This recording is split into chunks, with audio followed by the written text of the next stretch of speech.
பிலிப்பியர் 4ஆம் அதிகாரம். அப்போஸ்தலனாகிய பவுல் பிலிப்பு பட்டணத்திற்கு எழுதின 4ஆம் அதிகாரம் 6ஆம் வசனத்தையும் 7ஆம் வசனத்தையும் நாம் வாசிக்க கேட்போம்.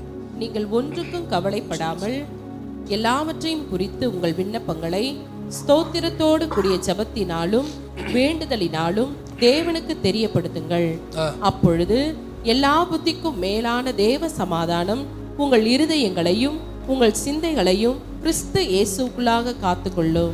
இந்த பிலிப்பியர் 4ஆம் அதிகாரத்தின் 7ஆம் வசனத்தை நான் பார்க்கும் பொழுது அங்கு வேதம் என்ன சொல்லுகிறதுன்னு சொன்னா, எல்லா புத்திக்கும் மேலான தேவ சமாதானம். அதுல உங்களுக்கு தோன்றுகிற வார்த்தைகளை சொல்லுங்க பார்க்கலாம். அதுல என்ன வார்த்தை பார்க்குறீங்க?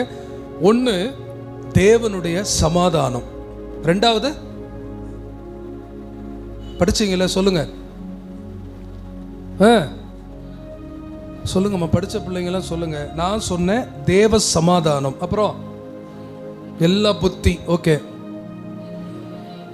உங்கள் இருதயங்கள், அப்புறம் உங்கள் சிந்தைகள், மூன்றாவது கிறிஸ்து இயேசுவுக்குள்ளாக காத்துக்கொள்ளும். சரியா? அப்படி கொஞ்சம் நல்ல பிரிஸ்கா கேளுங்க. நான் இந்த இடத்துல என்ன பார்க்குறேன்னு சொன்னா, ஒரு 2 காரியத்தை இந்த இடத்துல நான் முக்கியத்துவப்படுத்துறேன். ஒன்று உங்கள் இருதயம், ரெண்டாவது உங்கள் சிந்தை. இன்னைக்கு இந்த மனுஷனுடைய வாழ்க்கையில அதிகமாய் பாதிக்கிற ஒன்று என்ன தெரியுமா? அதிகமாக நம்மளை பாதிக்கிறது ஒன்று நம்முடைய இருதயம், ரெண்டாவது நம்முடைய சிந்தை. இந்த இருதயம்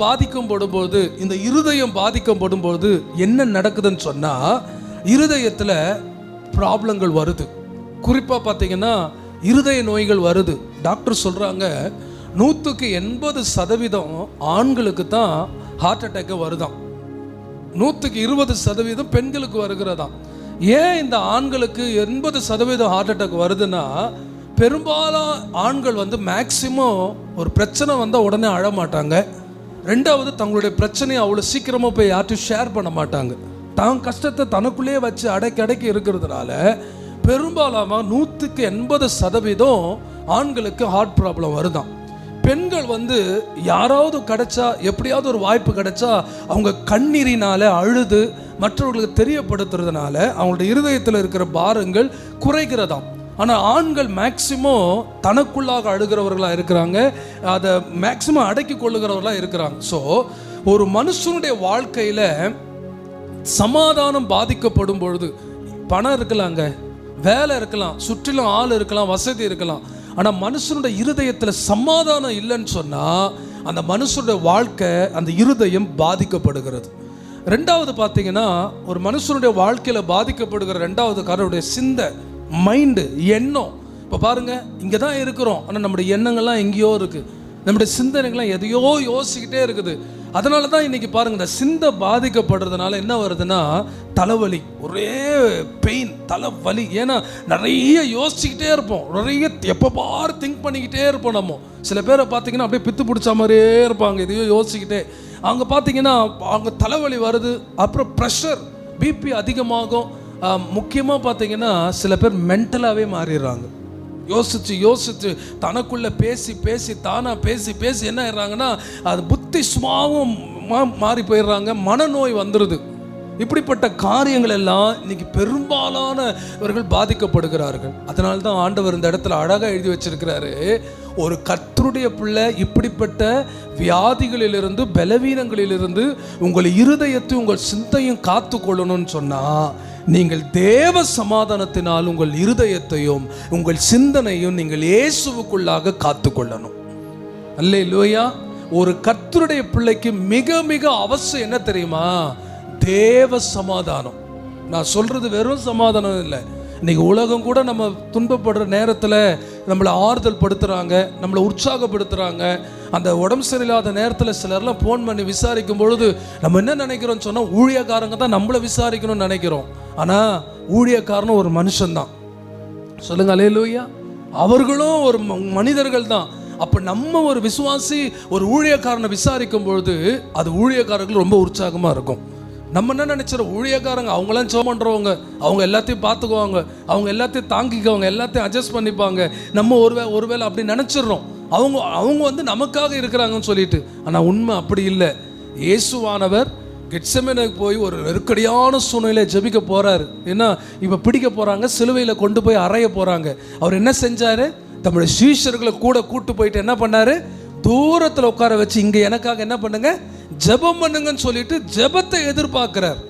அல்லேலூயா. ஆனால் சீஷர்கள் யாரும் என்ன பண்ணலை, ஜெபிக்கலை. அதனால தான் பிதாவானவர் தம்முடைய தூதனை அனுப்பி ஆண்டவர் என்ன பண்ணுறாரு, பலப்படுத்துறார். 1 ராஜாக்கள் 17 எலியா பெரிய அற்புதத்தை செய்கிறார். வாசிக்க வேண்டாம். அக்கினியை இறக்குறாரு. கர்த்தரே தேவன், கர்த்தரே தேவன் என்று சொல்லி எல்லாரும் சொல்ல வைக்கிறாரு. அதே 18ஆம் அதிகாரத்தில் இயேசுபேல் எலியாவை கொல்லணும்னு சொல்லி ஒரு சட்டம் போட்ட உடனே போய் சோர்ந்து போய் என்ன பண்ணிடுறாரு, போதும் கர்த்தாவே, நான் உமக்காக வாழ்ந்தது போதும், உமக்காக ஊழியம் செஞ்சது போதும், உமக்காக கஷ்டப்பட்டது போதும், என்னை எடுத்துக்கங்க ஆண்டவரே சொல்லிட்டு சோர்ந்து போறார். அப்போ ஆண்டவர் என்ன பண்றாரு, ஒரு தூதனை அனுப்பி அப்பத்தையும் சொல்ல அந்த இடத்துல ஆண்டவர் கொடுத்து அவன் என்ன பண்றாரு, எலியாவே நீ படுத்திருந்தது போதும், நீ பண்ண வேண்டிய பிரயாணம் வெகு தூரம்பா, நீ போப்பான்னு சொல்லி அவனை அனுப்பி வைக்கிறார். அப்போ இந்த உலகத்துல சோர்ந்து போகாதவர்கள் யாருமே கிடையாது. மனுஷன்னா சோர்வு வரத்தான் செய்யும், ஆமென் சொல்லுங்க. ஆனால் என் ஆண்டவர் யார் தெரியுமா, சோர்ந்து போகிறவனுக்கு கர்த்தர் பலன் கொடுக்கிறவர், சத்துவம் இல்லாதவனுக்கு சத்துவத்தை பெருக பண்ணுகிற ஒரு ஆண்டவராக இருக்கிறார். அல்லேலூயா.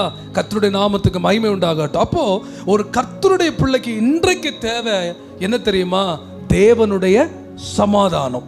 சொல்லுங்க, அந்த தேவ சமாதானம் நமக்குள்ள இருந்தால் மட்டும்தான் நம்முடைய இருதயத்தையும் நம்முடைய சிந்தைகளையும் இயேசு கிறிஸ்து இயேசுக்குள்ளாக காத்துக்கொள்ள முடியும். இல்லைன்னா என்னடா இயேசுவை ஏற்றுக்கொண்டு என்ன ரட்சிக்கப்பட்டு ஒன்றும் இல்லை, அந்த ஒரு வெக்ஸு, அந்த ஒரு தன்மைக்கு தள்ளப்பட்டுருவீங்க நீங்க.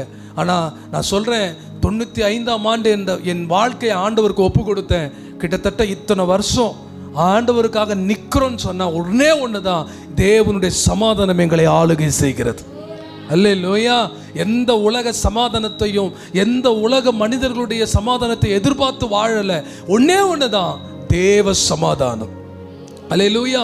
அது என்னங்க தேவ சமாதானம் சொன்னா, யோவான் சுவிசேஷம் 14ஆம் அதிகாரத்துல 27ஆம் வசனத்தை நீங்க வாசி பார்த்தீங்கன்னா, யோவான் 14 வசனம் 27, சமாதானத்தை உங்களுக்கு வைத்து சமாதானத்தை உங்களுக்கு வைத்து போகிறேன், என்னுடைய சமாதானத்தையே உங்களுக்கு கொடுக்கிறேன், என்னுடைய சமாதானத்தையே உங்களுக்கு கொடுக்கிறேன், உலகம் கொடுக்கிற பிரகாரம் நான் உங்களுக்கு உலகம் கொடுக்கிற பிரகாரமாய் நான் உங்களுக்கு கொடுக்கிறது இல்லை. உங்கள் இருதயம் சொல்றாரு பாருங்க, உங்கள் இருதயம் கலங்காமலும் பயப்படாமலும் இருப்பதாக. அல்லேலூயா. ஆண்டவராக இயேசு சொல்றாரு, தம்முடைய 12 சீஷர்களை அதில் ஒருத்தர் போயிட்டார், 11 சீஷர்களை விட்டுட்டு அவர் மேகத்தில் எடுத்துக்கொள்ளப்படுறார். அப்போ 11 பேரும் பார்க்குறாங்க, ஆண்டவரே உங்களை நம்பி எங்கள் வாழ்க்கையை விட்டு அர்ப்பணித்து வந்தோமே, எங்களுக்கு என்னப்பா கொடுத்துட்டு போறீங்கன்னு சொல்லும் போது ஆண்டவர் சொன்ன ஒரே ஒரு வார்த்தை, உங்களுக்கு நான் பணத்தை வச்சுட்டு போல. அல்லேலூயா.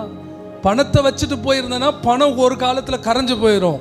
உனக்கு நான் பதவியை வச்சுட்டு போலப்பா, உனக்கு ஒரு நல்ல அந்தஸ்தை வச்சுட்டு போல, ஒன்று வச்சுட்டு போறேன். என்ன தெரியுமா, சமாதானத்தை உங்களுக்கு வைத்து போகிறேன். அது யாருடைய சமாதானம், என்னுடைய சமாதானத்தையே உங்களுக்கு கொடுக்கிறேன்.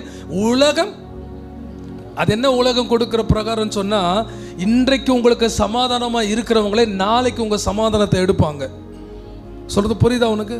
மனுஷன் யார் தெரியுமா, அப்படியே சமாதானப்படுத்துற மாதிரி வந்து சமாதானப்படுத்திட்டு நம்மளை என்ன பண்ணிடுவாங்க, துக்கப்படுத்திட்டு போறவங்க தான். உங்களுக்கு தெரியும், யோபு எல்லாவற்றையும் இழந்து இருக்கும் பொழுது அவனை ஆறுதல் படுத்தும்படி 3 சிநேகிதர்கள் வந்தார்கள். நீங்க அந்த சம்பவத்தெல்லாம் பார்த்தீங்கன்னா தெரியும். அவங்க ஆறுதல் படுத்துறன்ற பேர்ல வந்துட்டு முழு குற்றத்தை யார் மேல சொல்லிட்டு போயிட்டாங்க, யோபு மேல சொல்லிட்டு போயிட்டாங்க. இன்னைக்கு சில உறவினர்கள், சில நண்பர்கள், சில நலம் விரும்பிகள் நம்மளை தேடி வருவாங்க, நம்மளை ஆறுதல் படுத்துறன்ற பேர்ல நம்மளை என்ன பண்ணிடுவாங்க, இன்னும் துக்கப்படுத்திட்டு போயிடுவாங்க. அப்ப நம்ம நினைப்போம், இவங்க வராம இருந்ததாலே நல்லா இருந்திருக்கும் போல அப்படின்னு நம்ம நினைப்போம். இன்னைக்கு நம்ம நல்லா அதான் ஆண்டவர் சொல்றாரு, உலகம் கொடுக்கிற பிரகாரமாய் அல்ல, என்னுடைய சமாதானத்தை வைத்து போகிறேன். ஒரு ஆமென் சொல்லுங்க. அல்லேலூயா. சொல்லிட்டு சொல்றாரு, என் சமாதானத்தினால் உங்கள் இருதயம் கலங்காமலும் சொல்லுங்க பயப்படாமலும் இருப்பதாக. அல்லேலூயா. பயப்படாமலும் கலங்காமலும் பயப்படாமலும் இருப்பதாக. இன்னைக்கு உங்க இருதயத்துல கலக்கம் இல்லாம இருக்குதா? உங்க இருதயத்துல ஒரு பயம் இல்லாம இருக்குதா? இன்னைக்கு யோசிப்போம். சொல்லுவாங்க, எனக்கு மடியில கனம் இல்லை, அதனால வழியில எனக்கு பயம் இல்லைன்னுவாங்க. நான் சொல்லுவேன், எனக்குள்ள கர்த்தருடைய சமாதானம் இருக்கிறதுனால எனக்கு எந்த கலக்கமும் பயமும் இருக்க வேண்டிய அவசியமே இல்லை. ஒரு ஆமென் சொல்லுங்க. அல்லேலூயா, அல்லேலூயா.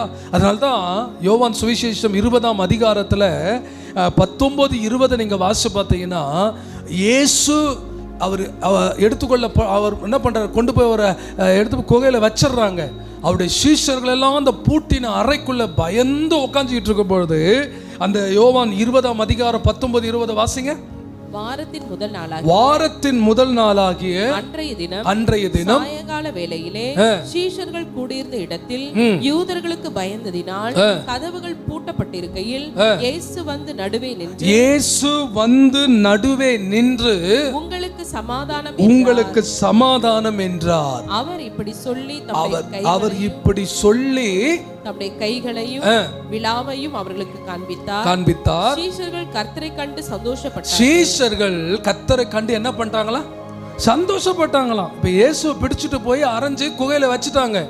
வச்ச உடனே இப்ப இருக்கிற 11 பேருக்கும் என்னன்னா பயம் வந்துருச்சு. ஆஹா, நம்மளும் இயேசுவோட இருந்தோமே, நம்மளையும் பிடிச்சிட்டு போய் இதே மாதிரி அரைஞ்சிருவாங்களா அப்படின்னு சொல்லி பயந்து நடுங்கி ஒரு வீட்டுக்குள்ள யாருக்கும் தெரியாம உள்ள பூட்டிக்கிட்டு உட்காந்துக்கிட்டு இருக்கிறான். பைபிள் தெளிவா சொல்லுது, யூதர்களுக்கு அவர்கள் பயந்ததினால் இயேசு அந்த பூட்டின வீட்டிற்குள்ள வந்து சொன்ன முதல் வார்த்தை என்ன தெரியுமா? உங்களுக்கு சமாதானம். ஆமென் சொல்லுங்க. உங்களுக்கு சமாதானம். ஆகவே தான் 20ஆம் வசனத்துல சொல்லப்படுகிறது, சீஷர்கள் கர்த்தரை கண்டு என்ன பட்டாங்களா? சந்தோஷப்பட்டார்கள். ஆமென் சொல்லுங்க. அல்லேலூயா. சந்தோஷப்பட்டார்கள். அதனால தான் சங்கீதக்காரனை பார்த்தா சொல்லலாம், 4ஆம் சங்கீதத்துல 7ஆம் வசனத்துல 8ஆம் வசனத்துல வாசி பாருங்க. சங்கீதம் 4ஆம் அதிகாரம் 7-8. அவர்களுக்கு தானியமும் திராட்சை ரசமும் பெருகி இருக்கிற காலத்தின் சந்தோஷத்தை பார்க்கிறோம். அவர்களுக்கு தானியமும் திராட்சை ரசமும் பெருகி இருந்த காலத்துல இருந்த சந்தோஷத்தை பார்க்கிலும் அதிகமான சந்தோஷத்தை என் இருதயத்தில் தந்தீர். சமாதானத்தோட படுத்துக்கொண்டு அந்த இருதயத்துல தந்த சந்தோஷத்தினாலே நான் சமாதானத்தோடு படுத்துக்கொண்டு நித்திரை செய்வேன். கர்த்தாவே, நீர் ஒருவரே என்னை சுகமாய் தங்க பண்ணுகிறீர். அல்லேலூயா. என்ன ஒரு அழகான வார்த்தை பாருங்க. அவர்களுக்கு தானியமும் திராட்சை ரசமும் பெருகி இருந்த காலத்தின் சந்தோஷம் எல்லாம் நிறைவா இருந்துச்சுங்க. அந்த காலத்தில் இருந்த சந்தோஷத்தை பார்க்கிலும் அதிகமான சந்தோஷத்தை எங்க தந்தாராம்? இருதயத்துல தந்தாராம். ஒரு கர்த்தருடைய பிள்ளைக்கு கர்த்தர் தருகிற சந்தோஷம் வெறும் முகத்துல இல்ல, எங்க? இருதயத்துல தருகிறார். ஆமென் சொல்லுங்க. அந்த இருதயத்துல கர்த்தர் தந்த சந்தோஷத்தினால அவர் சொல்றாரு, நான் சமாதானத்தோடு படுத்துக்கொண்டு. உங்க லைஃப்ல உங்க வாழ்க்கையில ஒவ்வொரு இரவும் தூங்கும் போகும்போது இந்த சமாதானத்தோடு தூங்க போறீங்களா? நீங்க யோசிச்சு பாருங்க. ஒவ்வொரு முறை படுக்கையில இருந்து எழும்பும் பொழுது சமாதானத்தோடு எழும்புறீங்களா? ஏன் நம்முடைய உறக்கம் கூட நமக்கு சமாதானமா இல்லைன்னு சொன்னா, நம்ம தேவ சமூகத்துல நீ படுக்க போகும்போது நல்லா உட்காந்து கொஞ்ச நேரம் நல்லா ஸ்தோத்திரம் பண்ணி, ஆண்டவரே இன்னைக்கு நாளெல்லாம் கடந்து வருவதற்கு எனக்கு நீங்க இரக்கம் பாராட்டுனீங்களப்பா, மனதார ஸ்தோத்திரம் பண்ணி பாருங்க. அப்படி தூங்கி எழும்பின உடனே, ஆண்டவரே எத்தனையோ பேர் படுத்து காலைல எழும்ப முடியல, தூக்கத்திலே மறிச்சு போயிட்டாங்க, ஆனா இந்த நாள் எனக்கு காண செஞ்சீங்களேப்பான்னு ஒரு உண்மையா ஆண்டவருக்கு நன்றி சொல்லி பாருங்க. உங்க இருதயம் அப்படியே சமாதானத்தினால் அப்படின்னு பொங்கும். அல்லேலூயா சொல்லுங்க. அல்லேலூயா. அவர் சொல்றாரு, கர்த்தாவே, என்னை அடிக்கடி இந்த வார்த்தையை நான் யூஸ் பண்ணுவேன், நீர் ஒருவரே என்னை சுகமாய் தங்க பண்ணுகிறேன். ஓ ஜீசஸ். அல்லேலூயா. நீர் ஒருவரே என்னை சுகமாய் தங்க பண்ணுகிறேன். அப்போ ஒரு கர்த்தருடைய பிள்ளை தன் இருதயத்தையும் தன் சிந்தையினையும் கிறிஸ்து இயேசுக்குள்ளாக காத்து கொள்ளணும்னு சொன்னா அவனுக்கு என்ன தேவை? தேவனுடைய சமாதானம். சத்தமா சொல்லுங்க, தேவ சமாதானம். பக்கத்துல பார்த்து சொல்லுங்க, தேவ சமாதானம். அல்லேலூயா. இந்த தேவ சமாதானம் இல்லாம நம்முடைய இருதயத்தையும் சரி நம்முடைய சிந்தைகளையும் சரி ஆண்டவருக்குள்ளாக காத்து கொள்ள முடியாது. இந்த காலத்திலே நம்மளால கர்த்தரை தேட முடியலன்னா இனி வரப்போற காலங்கள் ரொம்ப கொடுமையா இருக்கும். நல்லா புரியுதா? இப்படிலாம் கர்த்தரை விடுதலையா தேடி ஆராதிக்க முடியுமான்னு தெரியாது. வசனம் கிடைக்காத பஞ்ச காலங்கள் வரப்போகிறது. ஆமே. இன்னும் என்னென்ன மறைமுகமான காரியங்களை கொண்டு வந்து கிறிஸ்தவர்கள் எவ்வளவு ஒடுக்கணுமோ அவ்வளோ திட்டங்களை வச்சிருக்கிறாங்க. நான் சொல்லுவேன், இது நமக்கு கிடைக்கப்பட்ட கிருபையின் நாட்கள். இந்த நாட்கள்ல நம்ம தேவனை நம்ம என்ன பண்ணோம்? நல்லா ஆராதிக்கணும். ஆமென் சொல்லுங்க. அல்லேலூயா.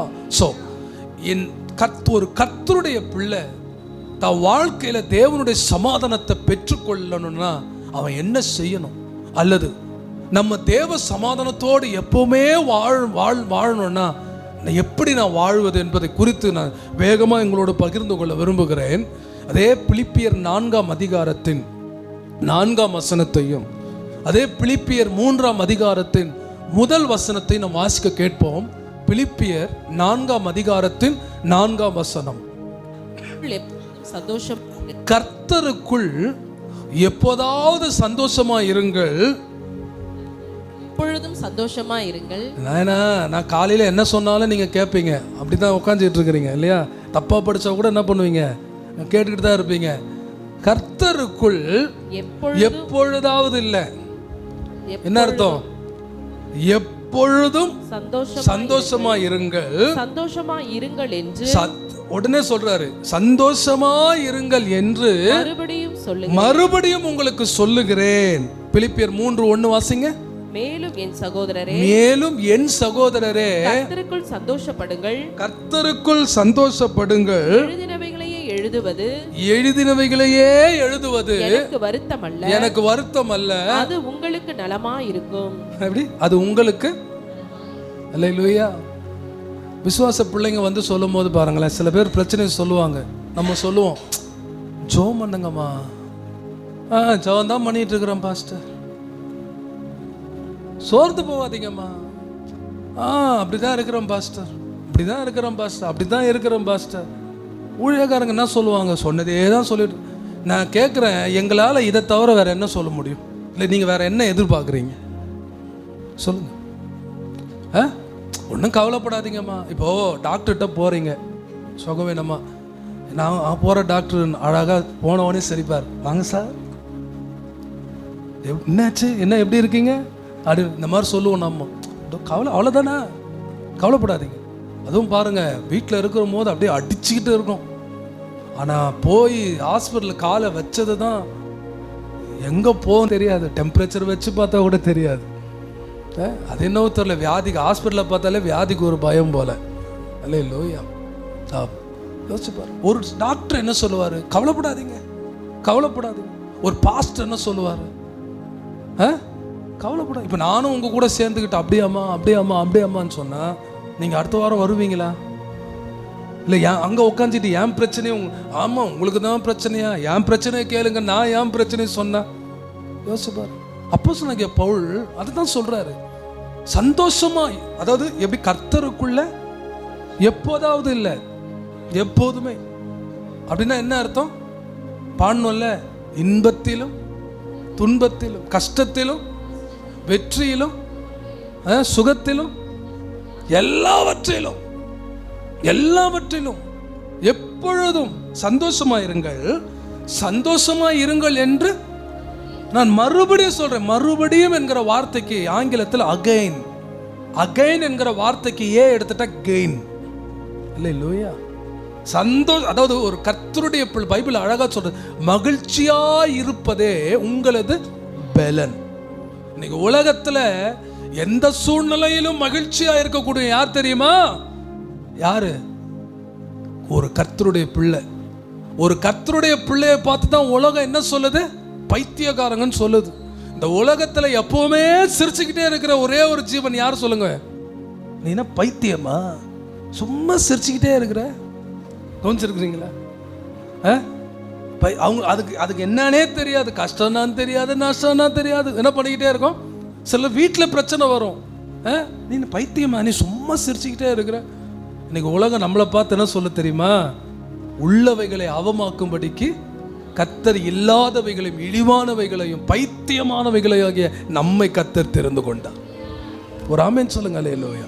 ஒரு கர்த்தருடைய பிள்ளை எப்பொழுதும் சந்தோஷமா இருக்கணும். 3ஆம் அதிகாரம் 1 வசனத்துல சொன்னார்ல, என் சகோதரரே கர்த்தருக்குள் சந்தோஷமா இருங்கள், எழுதினவைகளையே சொல்லுவதையே சொல்லுவது எனக்கு வருத்தம் இல்லை. ஏன் தெரியுமா? அது உங்களுக்கு நலமா இருக்கும். பிரதர், இன்னைக்கு நம்ம கையை பிடிச்சு நம்மளை தோல்ல தட்டி கொடுத்து கவலைப்படாதீங்கம்மா, கர்த்தர் பார்த்துக்குவாருமான்னு சொல்றதுக்கு தாங்க ஆள் இல்லை. இன்னைக்கு உதவியெல்லாம் யாரும் செய்ய தேவையில்லை. எல்லாருக்குமே எல்லா வாழ்க்கையில சில நேரத்தில் நம்ம நினைக்கிறோம், இன்னைக்கு எல்லாருமே ஒரு பிரச்சனையில ஓடிட்டு தான் இருக்கிறோம். எல்லாருக்கும் தன் வாழ்க்கையில அவங்கவுங்க பிரச்சனையை பார்க்கறதுக்கே என்ன இல்லை நம்ம நினைக்கிறோம். அவங்க நம்மளை விசாரிக்கலையே, அவங்க நம்மளை ஒன்றுமே கண்டுக்கலையே நம்ம நினைக்கிறோம். அவங்க பிரச்சனையே அவங்களுக்கு பெருசாக இருக்குது. ஆனால் அதன் மத்தியில் கூட வந்து நம்மளை உற்சாகப்படுத்துகிறாங்கன்னா அது எவ்வளோ நல்லது. ஆமே. இன்னைக்கு உற்சாகப்படுத்த ஆள் இல்லை பிரதர். நம்மளை கஷ்டப்படுத்துகிறவங்க இருக்கிறாங்க, நம்மளை இன்னொரு 2 வார்த்தை சொல்லி நம்மளை காயப்படுத்துகிறவங்க இருக்கிறாங்க. ஆனால் உற்சாகப்படுத்த யாரும் இல்லை. ஆனால் பவுல் சொல்கிறாரு, நான் எழுதினவைகளையே என்ன எழுதுறேன், சந்தோஷமா இருங்கன்னு சொன்னேன், திரும்பவும் சொல்ற சந்தோஷமா இருங்க. இது எழுதுனதே எனக்கு வருத்தம் இல்லை. ஏன் தெரியுமா? அது உங்களுக்கு நலமா இருக்கும். அப்போ ஒரு கர்த்தருடைய பிள்ளையால நான் சொல்றேன், உங்க வாழ்க்கை நீ சமாதானமாய் வாழணும்னு சொன்னா, ஒண்ணு நீ கர்த்தருக்குள்ள எப்படி இருக்கணும். நான் சொல்ற சந்தோஷம் உலகத்துல இல்லைங்க, உலகத்துல இல்லை. உங்களுக்கு வாசிப்பான் ஆபகுக் 3ஆம் அதிகாரத்துல 17ஆம் வசனத்தை வாசிச்சு பாருங்க. ஆபகுக் 3ஆம் அதிகாரம் 17ஆம் வசனம்.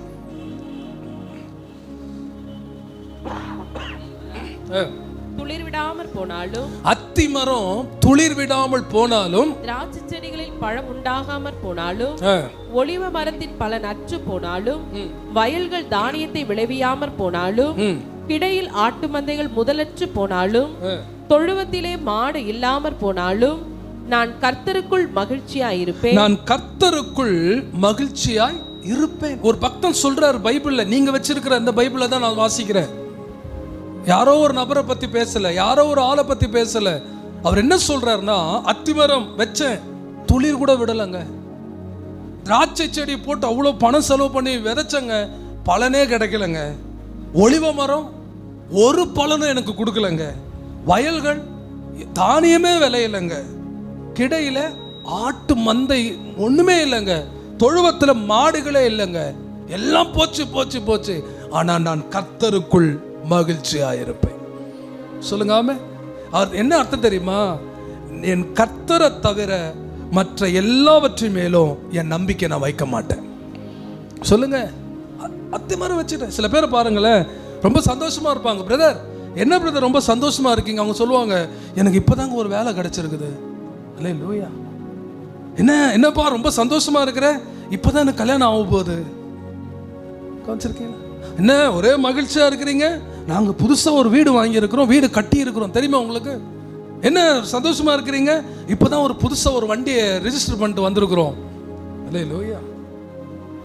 என்ன சிஸ்டர் ரொம்ப சந்தோஷமா இருக்கிறீங்க? அடுத்த வாரம் எங்க அம்மா ஊருக்கு போறேன் பாஸ்டர். அடுத்த வாரம் என் பொண்ணு வீட்டுக்கு போறேன் பாஸ்டர்.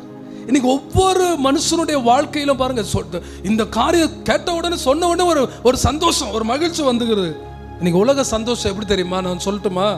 என்ன சிஸ்டர் ரொம்ப சந்தோஷமா போனீங்க அம்மா வீட்டுக்கு போறேன்னு சொல்லிட்டு, அது ஏன் பாஸ்டர் கேட்குறீங்க? கவனிச்சிருக்கிறீங்களா? எங்க அம்மா இருக்கிறாங்க, அம்மாவும் பொண்ணும் ரொம்ப க்ளோஸாக இருப்பாங்க. எங்கள் அம்மாவும் பொண்ணும் இப்போ மறுபடியும் ரொம்ப வருஷம் கழிச்சு இப்போ ரெண்டு பேரும் போய் ரொம்ப இப்போ அஃபெக்ஷனாக இருக்கிறாங்க. ஆனால் கொஞ்சம் காலத்துக்கு எனக்கு தெரியும், கொஞ்ச நாள் அப்புறம் அங்கே ஏதாவது ஒரு பிரச்சனை வரும், அங்கேருந்து வந்துடுவாங்க. அதுக்கப்புறம் என்னம்மா அக்கா வீட்டுக்கு போல கம்னர்ரா, புரியுதா? அந்த பக்கமே போக மாட்டாங்க. அது கொஞ்ச நாள் ஓடும். ஆனால் அப்படியே 2 பேர் பேச ஆரம்பிச்சிட்டாங்கன்னா இங்கே கூட இருக்க மாட்டாங்க. எங்கே வீட்டுக்கு போனால் அப்பா மட்டும்தான் இருப்பேன். என்னப்பா அங்கே போயிருக்கு? இது எவ்வளோ நாள் தெரில. நானே நம்ம யோசிக்கிறது, இன்னைக்கு உலகம், நீங்கள் உலகத்தின் மேலே சந்தோஷத்தை வச்சிங்கன்னா உங்கள் மகன் மேலே, உங்கள் மகன் மேலே, உங்கள் பிள்ளைகள் மேலே, உங்கள் வேலை மேலே, உங்கள் வருமானத்தின் மேலே வச்சிங்கன்னா அது ஒரு கொஞ்ச நாள் இருக்கும், கொஞ்ச நாள் மாறிடும். அல்லேலூயா.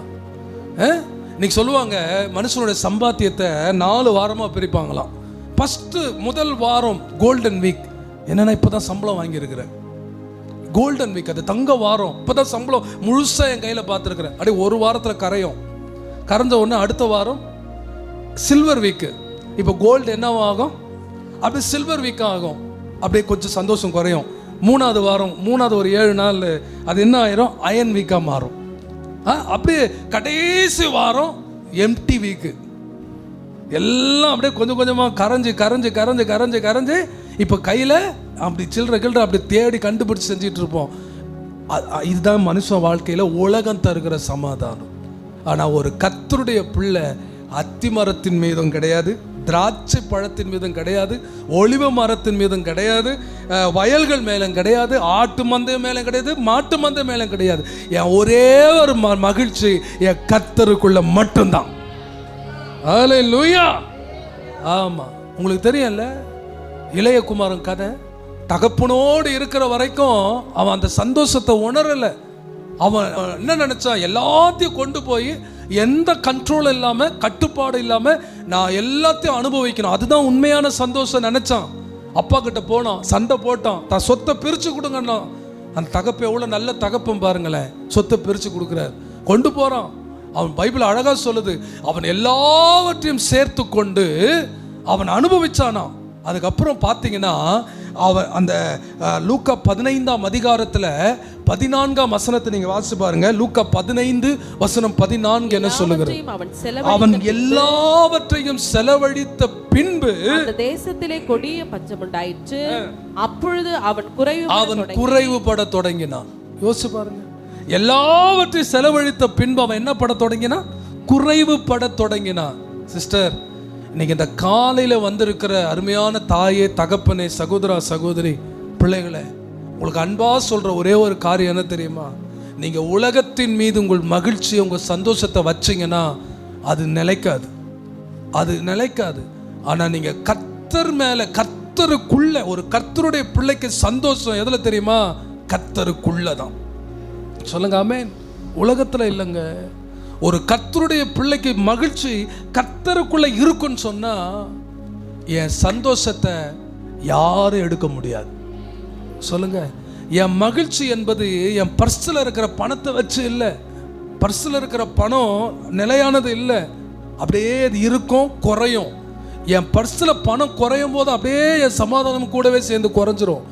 ஆனால் எப்படி பாஸ்டர் எப்போவுமே நீங்கள் சந்தோஷமாக இருக்கீங்கன்னு சொன்னால், என் மகிழ்ச்சியை, என் சந்தோஷத்தை நான் பர்ஸில் வைக்கல, என் ஆண்டவருக்குள்ளே வச்சிருக்கிறேன். ஆமே, என் சந்தோஷத்தை என் மனுஷங்கிட்ட வைக்கல, என் கர்த்தருக்குள்ளே வச்சிருக்கிறேன். என் சந்தோஷத்தை என் குடும்பத்துக்குள்ளே வைக்கல, என் கர்த்தருக்குள்ளே வச்சிருக்கிறேன். அல்லேலூயா. பழைய படத்துலலாம் பார்த்தீங்கன்னா மந்திரவாதிக்கும் வில்லனுக்கும் சண்டை வரும். எத்தனை முறை வெட்டினாலும் அவர் உயிரோட வருவார்.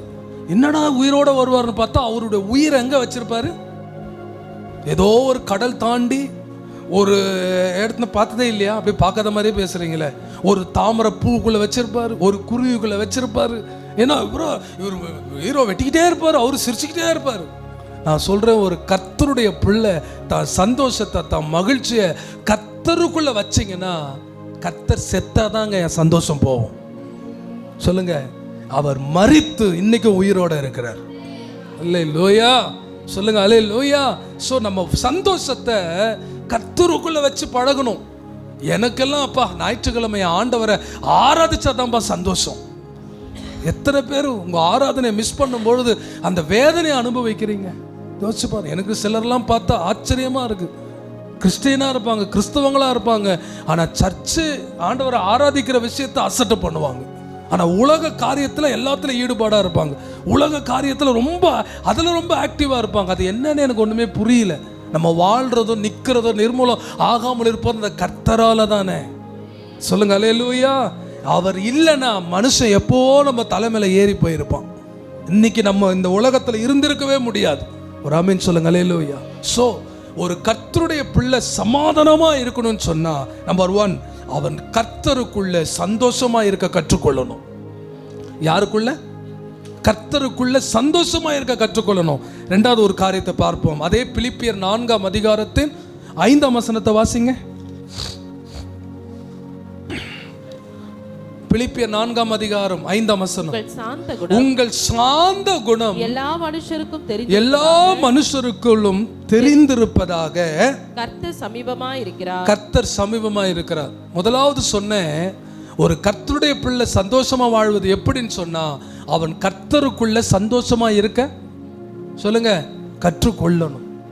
கர்த்தருக்குள்ள சந்தோஷமா இருக்க கற்றுக்கொள்ளணும். பட்டினியா கடந்தா கூட, ஒண்ணுமே இல்லைனா கூட, என் கர்த்தருக்குள்ள நான் மகிழ்ச்சியா இருக்கிறேன் பாஸ்டர். ஆமென் சொல்லுங்க. அல்லேலூயா. அந்த சந்தோஷத்துக்குள்ள வரணும். ரெண்டாவது, ஒரு கர்த்தருடைய பிள்ளை சந்தோஷமா இருக்கணும். அந்த பைபிள் அழகா சொல்லுது, உங்கள் சாந்த குணம் எல்லா மனுஷருக்கும் தெரிந்திருப்பதாக கர்த்தர் எப்படி இருக்கிறாரா? சமீபமா இருக்கிறார். சாந்தம் குணம். இந்த சாந்தம் என்பது நம்முடைய கேரக்டரோடு சம்பந்தப்படுத்தி சொல்லப்படுகிறது. சாந்த குணம், அதாவது மீக் என்று ஆங்கிலத்தில் சொல்லப்படுகிறது. அதாவது அதனுடைய தன்மை என்னன்னா, ஒரு மிருது தன்மை, ஒரு மெதுவான தன்மை. பேசுறதுல கூட ஒரு மெதுவா, பேசுறதுல கூட ஒரு நிதானமா. அல்லேலூயா. அது அந்த ஒரு தன்மைக்கு நம்ம வந்துடணும். ஒரு பிரச்சனை வந்த உடனே, ஒரு கவலை வந்த உடனே நம்ம அப்படியே டென்ஷன் ஆயிடுறோம், எமோஷனல் ஆயிடுறோம். நம்மளும் டென்ஷன் ஆகி நம்மளை சுற்றி உள்ளவங்களை என்ன ஆக்கிறோம், ஒரு சமாதானத்தை கெடுத்து போட்டுறோம். யாராவது நம்ம கஷ்டப்படுற நேரத்தில் யாராவது சிரிச்சிட்டாங்க வச்சுங்க, அன்னைக்கு அவன் மாட்டினான் நம்ம கையில். ஆமாம். மனுஷனோட இயல்பு என்ன தெரியுமா? நான் அழுதா கூடவே என்ன பண்ணிடணும், அவங்களும் அழுதுடணும். நான் சிரிச்சா அவனை என்ன பண்ணிடணும். நான் அழும்போது அவன் சிரிச்சிட்டான்னு வச்சுங்க, எங்கேருந்து வந்துச்சு உனக்கு சிரிப்பு? சில நேரத்தில் நம்ம அழுகையே சில பேருக்கு பார்க்குறதுக்கு சிரிப்பாக தான் இருக்கும். அல்லேலூயா. ஏன்னா நம்ம கொஞ்சமாக அழுகுறோம், எது கேட்டாலும் புஸ்கு புஸ்கு புஸ்குன்னு அழுதுறோம். அவங்க ஒரு முறை 2 முறை பார்த்தா இறக்கம் வரும். சும்மா பார்த்துக்கிட்டே இருந்தால் நம்ம அழுகுறோன்னா தெரிஞ்ச உடனே அவன் என்ன பண்ணிடுவான். கவனிச்சிருக்கீங்களா? அல்லேலூயா. அது இன்னும் என்ன பார்த்தா உனக்கு சிரிப்பாக இருக்குதா, என் பொழப்பு சிரிக்குது இல்லை அப்படின்னு நம்ம நினைக்கிறோம். இல்லை, கர்த்தருடைய பிள்ளைங்கள் தாழ்மையை சொல்கிறேன். பைபிள் சொல்லுது, உங்கள் சாந்த குணம் யாருக்கு தெரியணுமா? எல்லா மனுஷருக்கும். நான் சாந்தமாக தான் இருக்கிறேன் நீங்கள் சொல்லக்கூடாது. யார் சொல்லணும்? என்னை சுற்றிலும் உள்ளவர்கள் சொல்லணும். சொல்லுங்க. இன்னைக்கு கேட்குறேன், உங்கள் சபையில், உங்கள் குடும்பத்தில், நீங்கள் வேலை செய்கிற இடத்துல, உங்கள் நண்பர்கள் இடத்துல, உறவினர்கள் இடத்துல நீங்கள் எப்படி நடக்கிறீங்க? உங்கள் சாந்த குணம் உங்களுக்கு தெரியுதா? மத்தேயு 5:5 வாசிக்கிறோம், சாந்த குணம் உள்ளவர்கள் பாக்கியவான்கள், அவர்கள் பூமியை சுதந்தரித்துக் கொள்வார்களாம். அவர்கள் பூமி. ஒரு முறை ஒரு பாஸ்டர் சபை இடத்துக்காக தேடிக்கிட்டு இருக்கிறார், இடமே கிடைக்கல. அப்போ அவர்கிட்ட போய் சொன்னேன், என்ன பாஸ்டர் என்ன பண்ணுறீங்க? அவர் ஒரு வார்த்தை சொன்னார், பொறுமையாக இருந்தால் தான்ப்பா பூமி கிடைக்கும் அப்படின்னார். எப்படி? பொறுமையாக இருந்தால் தான் பூமி கிடைக்கும், நம்ம அமைதியாக இருந்தால் தான் கிடைக்கும்பான்னார். அல்லே, அதான் பைபிள் சொல்லுது, சாந்த குணம் உள்ளவர்கள் பூமியை சுதந்தரித்துக் கொள்வார்கள். திருவள்ளுவர் ஒரு திருக்குறள்ல அறத்துப்பால் என்கிற ஒரு இதில் அடக்கம் உடைமை என்கிற ஒரு இடத்துல 121வது குறளில் எழுதி வச்சிருக்கிறாரு. அடக்கம், அதாவது இந்த சாந்தம் என்கிற வார்த்தைக்கு இன்னொரு அர்த்தம் என்னன்னா, அடக்கம்னு அர்த்தம். அடக்கம், அமைதல், அடங்குதல் என்று அர்த்தம். அவர் சொல்றாரு, அடக்கம் அமரருள் உய்க்கும், அடங்காமை ஆறிருள் உய்த்து விடும். அப்படின்னா என்ன அர்த்தம்னா, ஒரு மனிதன் தன்னை அடக்கி வாழும் பொழுது அந்த அடக்கமானது அவனை உயர்த்தி அவனை தேவர்கள் உலகிற்கு கொண்டு போய் சேர்க்குமா. நம்ம அடக்கமா அமைதலா பொறுமையா இருந்தா தேவர்கள், அதாவது பரலோகத்துல கொண்டு போய் நம்மளை சேர்க்குமா. இந்த அடங்காம இருக்கிறான் பாருங்க, அவன் வாழ்க்கை எப்படின்னா இருள் நிறைந்த இடத்துல கொண்டு போய் சேர்க்குமா. அல்லேலூயா. திருவள்ளுவர் சொல்லட்டும் பாஸ்டர், பைபிள் என்ன சொல்லுது பாஸ்டர் அப்படின்னு கேட்டீங்கன்னா, அந்த 1 பேதுரு 5ஆம் அதிகாரத்தின் 5-6 நீங்க வாசிச்சு பார்த்தீங்கன்னா, 1 பேதுரு 5ஆம் அதிகாரத்தின் 5-6 அந்தபடி இளைஞரே மூப்பருக்கு கீழ்ப்படிந்திருங்கள். நீங்கள் எல்லாரும் ஒருவருக்கொருவர் கீழ்ப்படிந்து மனத்தாழ்மையை அணிந்து கொள்ளுங்கள். பெருமையுள்ளவனுக்கு தேவன் எதிர்த்து நிற்கிறாரு, தாழ்மை உள்ளவனுக்கோ கிருபை அளிக்கிறார்.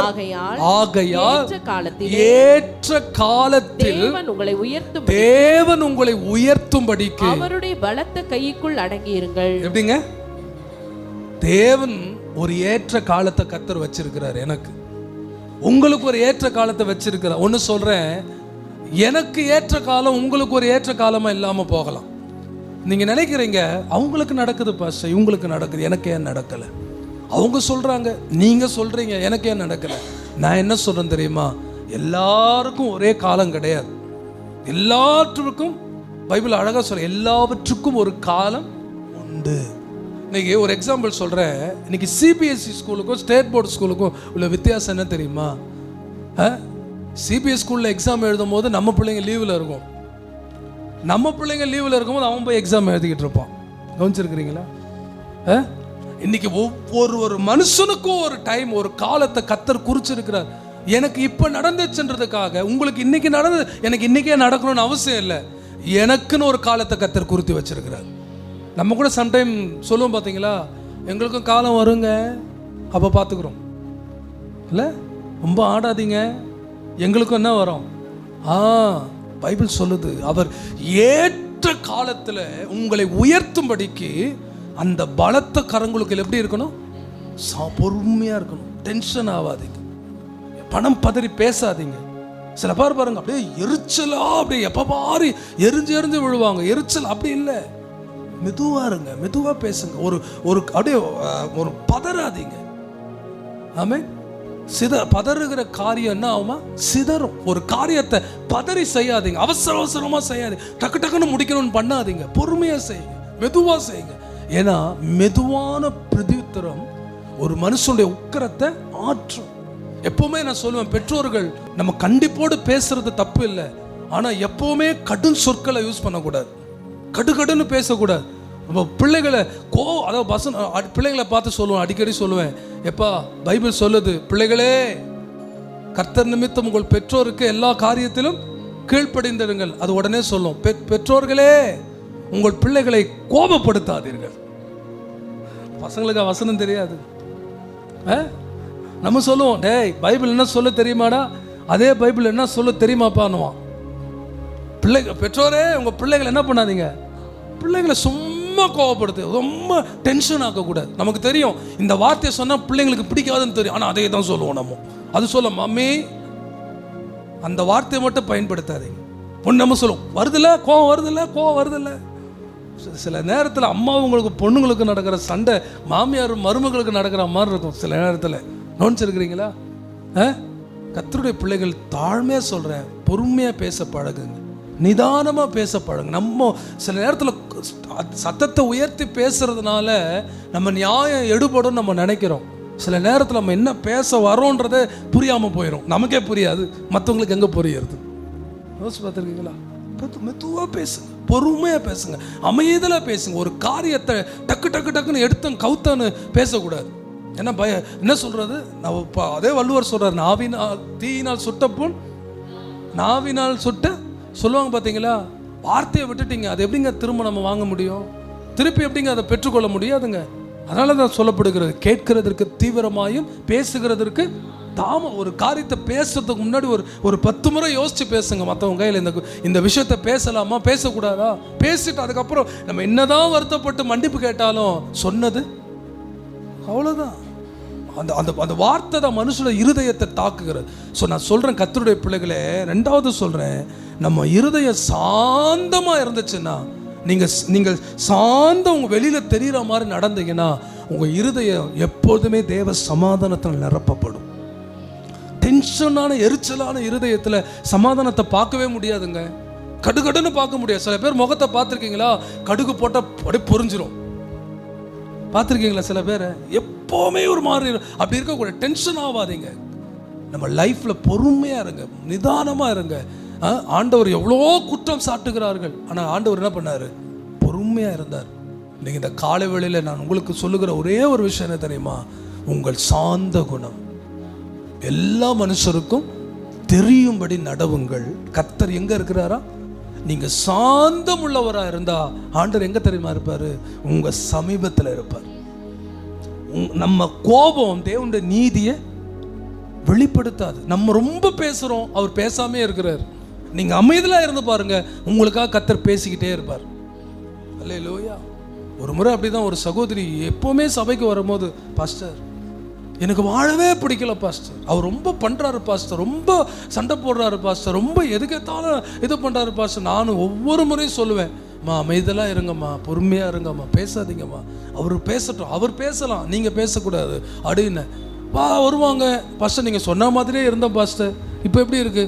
பரவாயில்ல பாஸ்டர், அவரே வந்து பேசுறாரு பாஸ்டர் சொல்லிட்டு. ஒரு முறை பெரிய பிரச்சனை, நாங்கள் வீட்டுக்கு விசிட்டிங் போகிறோம், அவங்க வீட்டுக்கு விசிட்டிங் போயிட்டு உட்காரோம். பாருங்க, 2 பேரும் ஏதாவது சமாதானப்படுத்தி எப்படியாவது 2 பேரையும் பேச வைக்கிறதுக்கு நாங்களும் முயற்சிக்கிறோம். ஆனால் இந்த அம்மா பேசவே விடலைங்க. அவரை பேசுகிறாங்க பேசுகிறாங்க பேசுகிறாங்க. கடைசியில் ஒரு எல்லாம் முடிச்சுட்டு, பாஸ்டர் நீங்கள் எழுந்து போயிருங்க பாஸ்டர், நான் பார்த்துக்கிறேன்ட்டாங்க. அப்படியே சொன்னாங்க. பாருங்க, இன்னைக்கு அப்படிப்பட்ட ஒரு சூழ்நிலையில தான் நம்ம காணப்படுகிறோம். நீங்கள் கர்த்தருடைய பிள்ளைகளுக்கு நான் தாழ்மையாக சொல்கிறேன், நீங்களும் நானும் கோபப்படுறதுனால எதையும் சாதிக்க போகிறதில்ல. திரும்ப சொல்கிறேன், நம்முடைய கோபம் தேவனுடைய நீதி என்ன பண்ணாது? வெளிப்படுத்தும். நீங்கள் அமர்ந்திருந்து நான் கர்த்தர் என்று உங்கள் வாழ்க்கையில் அறிந்து கொள்ளுங்கள். நீ பேச முடியாத இடத்துல கர்த்தர் உனக்காக பேசுவார். இத்தனை வருஷம் நீ பேசி பேசி புரியாததை கர்த்தர் புரிய வைப்பார். நானும் எவ்வளோ சொல்லி பார்க்குறேன், அந்த மண்டைக்கு சொல்றீங்கல்ல, நான் சொல்றேன், நீங்க பேசுற வரைக்கும் நீங்க புரியவே புரியாது. நானும் எல்லா விதத்திலும் சொல்லி பார்க்குறேன், புரியாது. இப்போ எழுதி வச்சுங்க, புரியாது. நான் ஒன்று சொல்றேன், அப்பா, எந்த மனுஷனையும் பிரகாசிக்கிற ஒளி நீங்க ஆண்டவரே, எந்த மனுஷனையும் மாற்ற உங்களால முடியும் ஆண்டவரே, எந்த இருதயத்தை உன் பக்கமாய் திருப்ப உங்களால முடியும் ஆண்டவரே. சொல்லுங்க அல்லேலூயா. என்ன அமைதலோடு வைங்கப்பா. என் சமாதானத்தை எந்த விஷயத்துக்காகவும் நான் இழக்கக்கூடாது. சத்தமா சொல்லுங்க. உங்களை டென்ஷன் ஆக்குற மாதிரி வரும், உங்களை கோபப்படுத்துற மாதிரி வரும், ஆனால் கவலைப்படாதீங்க, பொறுமையா இருந்து பாருங்க. கர்த்தர் ஏற்ற காலத்தில் உங்களுக்காக யுத்தம் பண்ணுவார். எங்க நம்பிக்கைலாம் அப்படித்தாங்க. நான் பேசினா பிரச்சனையை பெருசாக்கிடுவேன், ஆனால் ஆண்டவர் பேசினார்னா எல்லாத்தையும் சமாதானமாக்கி கொண்டு வருவார். அல்லேலூயா. சொல்லுங்க, நீங்க பேசணுமா கர்த்தர் பேசணுமா? சொல்லுங்க. கர்த்தர் பேசணும்னா நான் அவருக்கு என்ன பண்ணணும்? பேச இடம் கொடுக்கணும், பேச இடம் கொடுக்கணும். நான் சொல்லுறேன், நமக்கே இவ்வளோ வாய் இருந்தால் நம்ம படைச்ச ஆண்டவருக்கு எவ்வளோ பெரிய வாய் இருக்கும் சொல்லுங்க.